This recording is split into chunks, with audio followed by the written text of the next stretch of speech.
Olá, meus alunos. Vamos dar continuidade à nossa discussão sobre neuroses, né? Que é o momento de encerramento do nosso curso. No último diálogo que tivemos, nós falamos sobre o complexo de Édipo, né? As várias etapas dele, e também brevemente tocamos na questão acerca de como o desenvolvimento anormal do complexo de Édipo ele poderia potencializar o surgimento de neuroses em fases posteriores da vida, tá? Ou seja, após a infância.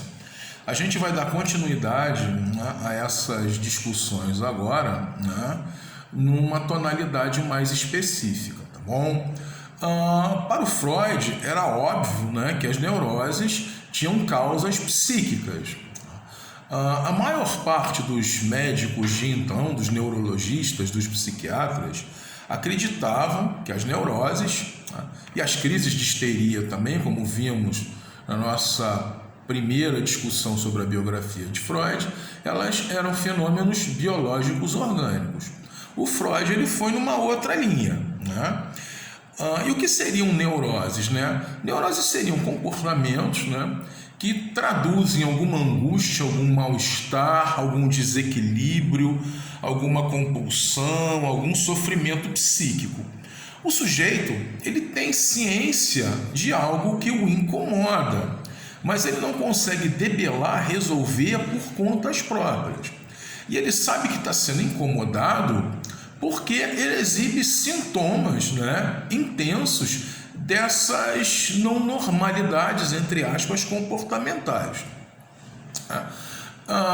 Um exemplo, né, de como um processo neurótico pode ser desencadeado, né, e que o Freud tinha ciência disso, tinha a ver com uma experiência que Pavlov, né, que era um psicólogo, né, muito famoso de então, russo, né, um dos precursores da escola comportamentalista, ele desenvolveu com um cão, né? E qual era o experimento do Pavlov e que o Freud interpretou a partir das suas análises sobre a estruturação do inconsciente do aparelho psíquico humano como um todo, na seara do conflito entre infraego, superego e ego. Bom, o Pavlov ele elaborou um experimento em que ele cedia comida a um cão, né?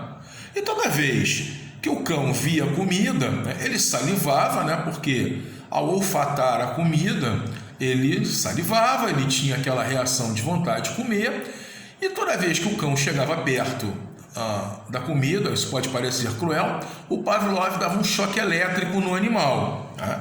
O animal se assustava e recusava a comida, né? Se afastava. Era uma reação que a gente pode dizer sexual no conceito freudiano, uma vez que o choque ele causava um intenso desprazer corporal, atentava contra o seu corpo e ele fugia. Pavlov ia atrás dele e enfiava a comida à força na boca do cão, né? O fazia comer, né, pelas vias da superioridade física, né? E o Pavlov repetia esse procedimento corriqueiramente dia após dia, né? Após semanas, né, o cão começou a se adaptar ao choque sofrido antes da refeição. Que interessante, né? Inclusive, ele passou a salivar, né, à medida que recebia o choque, uma vez que o choque passou a ser associado ao quê? À iminência de comida. Com o passar do tempo, né, bastava que o Pavlov chegasse ao cão e lhe ministrasse um choque que ele não mais nem estava fugindo, ele já estava salivando direto, que era a reação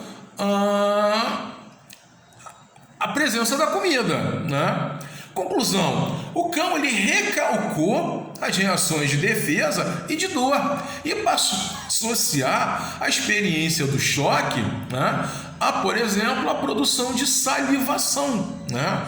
Isso é muito interessante para o Freud, porque a partir daí ele aferiu, né, ele teve um indicativo de como processos neuróticos poderiam ser desencadeados. Outro exemplo, né, que o Freud estudou muito intensamente, por ter vivido, né, esse acontecimento dramático, foi a Primeira Guerra Mundial, né? O Freud se apercebeu que os soldados que vinham da guerra apresentavam diversos transtornos comportamentais, crises de ansiedade, os que iam diretamente para o fronte de batalha e lá permaneceram muito tempo. Primeira Guerra Mundial, né? Guerra efetivamente de trincheiras, né? Infantarias enfrentando infantarias, artilharias enfrentando artilharias. E o Freud detectou que esses soldados vindos, né, do fronte exibiam sintomas, né, de desajustes comportamentais por muito tempo, né? Delírios, crises de ansiedade, pesadelos, dificuldade em relacionamentos sociais. E ele começou a interpretar esse acontecimento pela dinâmica conceitual que estava muito claro para ele que havia desenvolvido. Da mesma maneira como o cão, né, a primeira experiência desses soldados no fronte de batalha era de fugir, se proteger, não avançar quando se deparavam com projéteis sendo disparados contra eles, bombas explodindo, né, quando viam as brigadas inimigas atacando a eles. A primeira reação era qual? Fugir. Aquilo era sexualmente desprazeroso, me causava danos, então minha reação é fugir, como o cão do Pavlov quando sentia o choque. Porém, né, dentro da educação militar e provavelmente dentro da educação moral, isso era associado a quê? Acovardamento. Olha um superego presente aí. Então, dentro dessa ideia pedagógica de que fugir era covardia, esses soldados eram obrigados a recalcar constantemente a sensação de desprazer, de mal-estar, de permanecer no fronte de batalha. Eram recalcamentos diários, a cada hora, a cada minuto, a cada dia, e eles, né, eram, vamos dizer assim, impelidos, auto-impelidos e também pelas ordens superiores a irem para o fronte de batalha e terem que, na verdade, se desguarnecer de tudo que poderia pôr em jogo a sua vida. Vejamos bem, dentro da teoria freudiana, uma das funções da sexualidade, que é a eliminação do desprazer e potencialização do prazer, é a preservação da própria vida. Isso é um impulso vital. E esse impulso antivital, que era ter que enfrentar outros e matar, estava tendo que ser constantemente recalcado. Olha só, os caras estão represando aquilo, né? Estão colocando dentro da gaveta, estão recalcando, né? Termina a guerra. Né? Em determinados momentos, né, quando termina a guerra, vai que eles não têm mais a fixação de uma energia mental para manter o recalcado devidamente contido, bloqueado. Usando uma metáfora da represa, o dique se rompe. E aí, né, aquelas energias passam a sair por alguns poros. Aí a gente tem um processo de produção de neuroses. O sujeito começa a exibir justamente os transtornos comportamentais. Crise de ansiedade, delírios, confusão mental diante do cotidiano, né? O Freud, ele fez uma associação disso, a gente pode ter uma associação com o cão do Pavlov, né? Essas pessoas sabiam que estavam passando por algo extremamente desagradável, porém, né, não sabiam debelar isso pela sua própria vontade, eliminar isso pela sua própria vontade. Qual era o diagnóstico final do Freud? A neurose, ela é, na verdade, o resultado de um processo intenso, constante e incessante de recalcamento, aonde temos forças opostas. É um estado particular, um estado singelo de conflitos entre infraego e superego. Né? Superego, a moral introduzida, infraego, a dinâmica do desejo movida pelo princípio do prazer e de perpetuação, né, daquilo que nos é sexualmente gratificante. A neurose, ela vem a reboque de um conflito muito particular dessas forças que suprimem o ego, que é o resultado constante das pressões delas, né, e que geram, né, fazem o ego existir, o ego se manifestar, né? Olha só, se as normas e a informação pedagógica vencem, o impulso ele é recalcado no inconsciente, que aconteceu com esses soldados, né? Mas vamos pensar que com o passar do tempo, os caras voltam para casa, reencontram a família, essa força vitoriosa do superego, ela vai, vamos assim dizendo, que ficando meio flácida, ela vai deixando de ficar tão tonificada, tão intensa, e de repente aquele gradiente recalcado, ele aparece de novo, com toda a sua pujança. Mas o cara ainda tem superego. Então, uma segunda onda de superego resolve recalcar de novo esse levante que brota, não é? Aí, nesse segundo momento, começam a aflorar perturbações psíquicas intensas. Por quê? O gradiente liberado, ele não vai voltar novamente ao recalcamento no inconsciente, mas também ele não vai extravasar completamente, porque uma outra instância de superego apareceu para bloquear, né, esse extravasamento que aconteceu. Aí nós temos sintomas neuróticos, que são a expressão dessa luta, desse momento adicional entre uma moral introjetada e tudo aquilo que tem a ver com a introjeção dessa moral, educação, religião, tradições familiares, tradições linguísticas e o desejo que postula, que demanda algo diferente que lhe satisfaça. Olha que interessante que é a dinâmica, né, desse conflito, né? A gente não pode arbitrar o que fazer, pois o que é bom para uma dimensão é ruim para a outra. O que é bom para o infraego é ruim para o superego. E o que é bom para o superego acaba sendo extremamente danoso para o infraego, porque são forças em conflito. E são essas forças que estruturam a psique. Se esse contexto sintomático for muito intenso, se a crise for muito aguda, muito pujante, né? E se o instinto sexual reprimido não conseguir se manifestar diante das pressões subsequentes que ele encontra, é corriqueiro, é usual, não é, que ele regrida uma fase anterior da evolução, ou seja, a um retorno à infância. E quais eram as fases da infância que nós vimos? Fase oral, fase anal, fase uretal, ou o instinto sexual, ele se redireciona para alguma circunstância erógena da infância. Porém, na idade adulta, derivam daí o que o Freud chamou de perversões sexuais. Se o sujeito tem algum momento, alguma memória da sua infância, das fases edipianas ainda muito latentes, e diante do extremo desconforto numa fase pós-infância, ele não consegue extravasar o impulso sexual recalcado, esse impulso pode ser redirecionado e ir ao encontro dessa latência edipiana que ainda permanece memorialmente viva ali. Desse encontro advém as perversões sexuais. E o que o Freud vai chamar de perversões sexuais? A extrema fixação numa fase da infância. Então vamos pensar, na fase oral, era gratificante para a criança pequena sorver o seio da mãe, lhe causava extremo prazer, acalmava os seus, vamos dizer assim, medos, intranquilidade.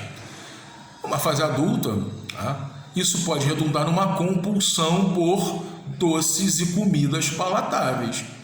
E se você comer muito doces, comidas palatáveis, refrigerantes, ou então você vai para o tabagismo, você vai para o etilismo, você sabe que isso pode causar sérios problemas em você.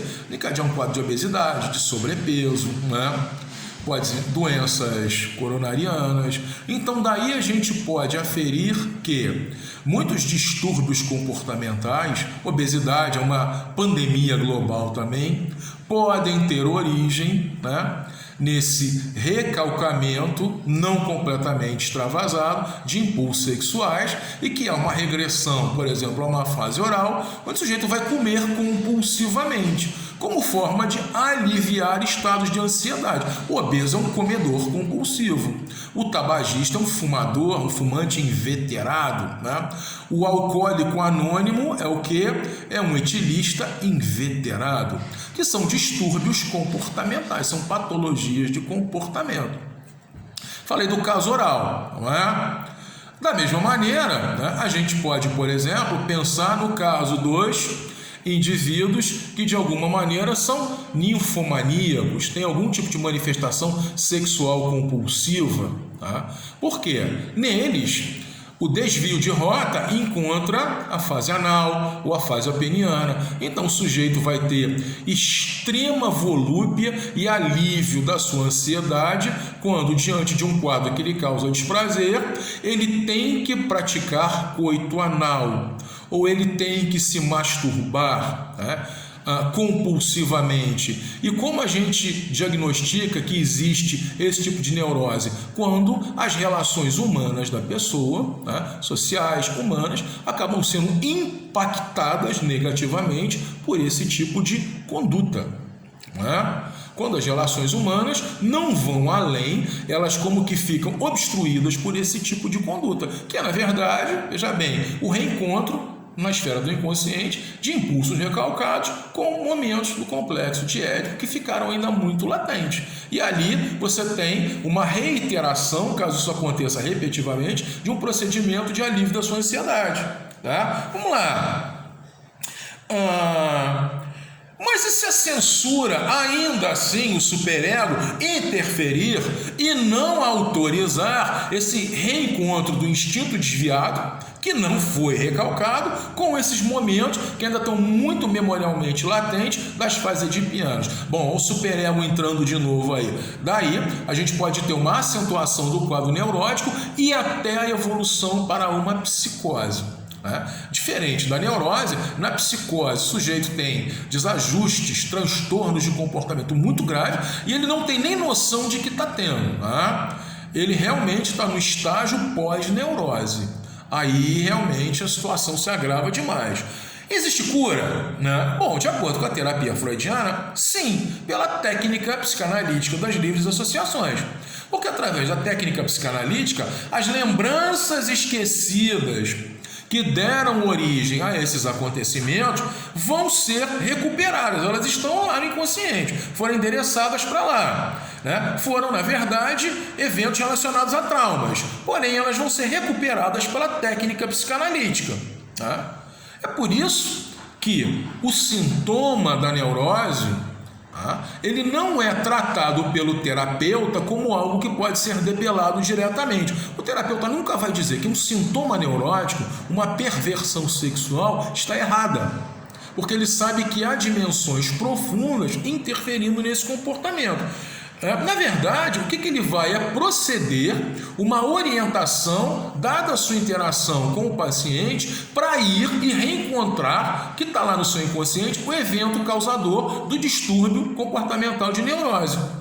E ali, se defrontando com a causa, o que o paciente vai fazer? Bom, ele vai ter que tornar esse inconsciente consciente e, a partir daí, escolher se ele vai seguir o superego ou se ele vai parcialmente dar vazão ao seu princípio do prazer. Ele vai ter que tomar alguma decisão administrativa em relação a si. Por isso que, para o terapeuta, a cura está sempre no sujeito que o busca. Isso Freud nos autoriza a dizer. A cura, na verdade, não vem do psicanalista. A cura está no sujeito que apresenta o distúrbio comportamental. O psicanalista vai ser só apenas um orientador, um direcionador do processo, através das técnicas de livre associações. Bom, a cura está sempre no sujeito e nunca advém do psicanalista. Para ser curado, tem que haver um rompimento dessas forças em oposição. Enquanto não houver, o sujeito está sempre refugiado naquele quadro ali. E veja bem, ele se torna prisioneiro da doença por quê? É comendo, reencontrando as fases latentes do Édipo, que ele tem um alívio parcial do mal-estar presente. Então ele acaba virando o quê? Sempre refém de si mesmo, refém de si mesmo. É um alívio temporário, momentâneo, porém que interfere o desenvolvimento dinâmico da sua vida. É uma característica da neurose do quadro compulsivo. Bom, Há uma situação muito interessante que o Freud relata, né, que era do caso de uma viúva, né, que desenvolvia um comportamento compulsivo. Né? O Carlos Estevão relata esse caso. Era uma mulher, né, que tinha um marido que estava no processo mortis, né, e, veja bem, enquanto o marido estava nos últimos dias, meses, anos de vida, ela passou a se relacionar com um amante. Né? Veja bem, para a moral da época, né, como esposa, e o marido lhe deixou uma fortuna, né, era moralmente correto que ela fosse fiel ao marido. Ela introjetou essa norma. Porém, o amante lhe causava extremo prazer, né, na relação sexual que tinham com ela. Inclusive, depois você ficou sabendo que esse amante chegou, com o passar do tempo, a explorá-la e a debelar, chantageá-la, gastou toda a fortuna que o ex-marido havia deixado. Né? Essa mulher vivia num embate muito nítido entre uma força superegóica, a fidelidade ao marido, e ao mesmo tempo um infraego que desejava a perpetuação de uma relação com um amante que, veja bem, tinha um desvio de caráter muito intenso. Quando o marido morreu, essa mulher desenvolveu um comportamento compulsivo de ir frequentemente, né, reiteradamente ao cemitério, prestar homenagens ao túmulo do marido, um comportamento de natureza compulsiva, instância superegóica. Mas não deixou, veja bem, de manter relações sexuais com o amante. Mas a presença do superego não era eliminada completamente do contato com o amante. Fidelidade ao marido, aquele que foi o homem do seu lado durante anos. Ela tinha pouco mais de 40 anos, 40 e poucos anos. Para não engravidar, provavelmente ela fez uso de diversos medicamentos anticoncepcionais, controles. Num estágio posterior em que ela queria aprofundar a relação com o amante, outra dimensão superegóica aparece e não permite que o fluxo do prazer, do desejo, do infraego vá completamente se realizar nesse encontro com o amante. Ela começa a desenvolver o quê? Um outro tipo de reação comportamental compulsiva. Qual era? Ela começa a ter fixação em limpar tudo dentro de casa e passa a ver tudo quanto era fluido corporal enquanto sinônimo de sujeira. Fezes, urina, transpiração. De onde vem essa livre associação? A origem estava no esperma do amante. Porque o esperma era o que a macularia, segundo, né, a aura do superego, e o superego, nesse segundo momento, que reapareceu e ainda tinha o veio antigo da preservação da relação com o falecido, o superego apareceu de novo e, de alguma maneira, diante de forças em tensão, ela desenvolveu esse tipo de associação patológica entre fezes, urina, esperma, transpiração, sujeira e sujeira em todos os ambientes aonde ela estava, daí a compulsão por limpeza. Na verdade, foi um comportamento patológico que ela desenvolveu. E só depois de muita terapia, não sei nem se ela conseguiu aliviar-se, né, dessa tensão toda, é que ela deu conta, né, de lidar melhor com a sua situação. Isso é um caso típico. Um outro caso típico, um outro exemplo que nos é dado pelo Carlos Estevão era de uma mulher que desenvolveu aversão à água. Ela não bebia água, né? E a causa também era um recalcamento que foi descoberto psicanaliticamente. Ela era uma menina que desde cedo ela tinha profunda não aceitação da sua empregada doméstica, que era uma pessoa muito rigorosa, cobrava muito dela. Ela não gostava dessa empregada doméstica, a empregada doméstica lhe causava intenso desprazer a presença dela, porém o seu pai era alguém que nutria profunda afeição por essa empregada doméstica. Um dia, ela vê um cachorro bebendo água, né, num copo, né, que era o copo dela, talvez fosse um evento fortuito, e aquilo lhe causou um enorme dissabor que ela recalcou aquela impressão. Toda essa raiva, todo esse mal-estar causado pela empregada, ele foi indexado e ao mesmo tempo introjetado diante da imagem do cachorro bebendo água no copo. Tá? E a partir daí ela desenvolveu uma compulsão por não beber água. A água que entrava nela era oriunda de frutas que ela comia, ela não bebia água. É lógico que ninguém pode viver comendo frutas para aliviar a sua sede o tempo todo. Depois de muita terapia, o terapeuta conseguiu levá-la a reencontrar essa imagem passada, e aí ela começou a relatar conscientemente o que havia acontecido, com cólera, né? Falou que odiava a empregada, muito tempo depois, claro, e aí ela, pouco a pouco, foi novamente passando a ingerir água. Houve o desbloqueio, o desanuviamento de forças em contrárias que estavam embrenhadas, né? É um outro exemplo de uma situação profundamente neurótica. Esses dois exemplos estão lá no nosso livrinho do Carlos Estevão. Qual é a conclusão que a gente pode chegar em relação à neurose? Existe cura prevista para a neurose, segundo a terapêutica psicanalística. Mas veja bem, essa cura, ela exige a quebra do automatismo compulsivo do comportamento neurótico. O comportamento neurótico ele é compulsivo e automático, né? E essa cura, ela pressupõe uma tomada de consciência desses hábitos mórbidos, que tem a ver com reenvio os acontecimentos que os originaram. Esses acontecimentos estão gravados no nosso inconsciente. A psicanálise, ela cura quando ela permite com que esses elementos guardados no inconsciente reapareçam e se tornem conscientes. E a partir daí eu tenho que tecer uma escolha sobre que caminho seguir. Tá?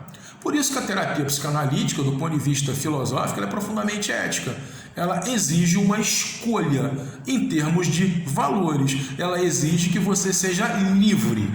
Né? Se você tem algum tipo de perversão, né, que reflete uma neurose, através da terapia, né, você pode reabilitar o seu nível de saúde mental. Mas, veja bem, em um determinado momento você será impelido a fazer escolhas. E escolhas pressupõem que a gente está no terreno da ética filosófica e da axiologia, que é a teoria dos valores. Bom, espero que tenha sido produtivo para vocês. A gente só pode transitar, né, numa discussão bem rápida, mas leiam o texto do Carlos Estevão, ok? E o material e os links adicionais que eu vou disponibilizar na nossa plataforma. Muito obrigado a todos. Encerramos nossas aulas virtuais, nossos encontros virtuais por aqui e até a próxima.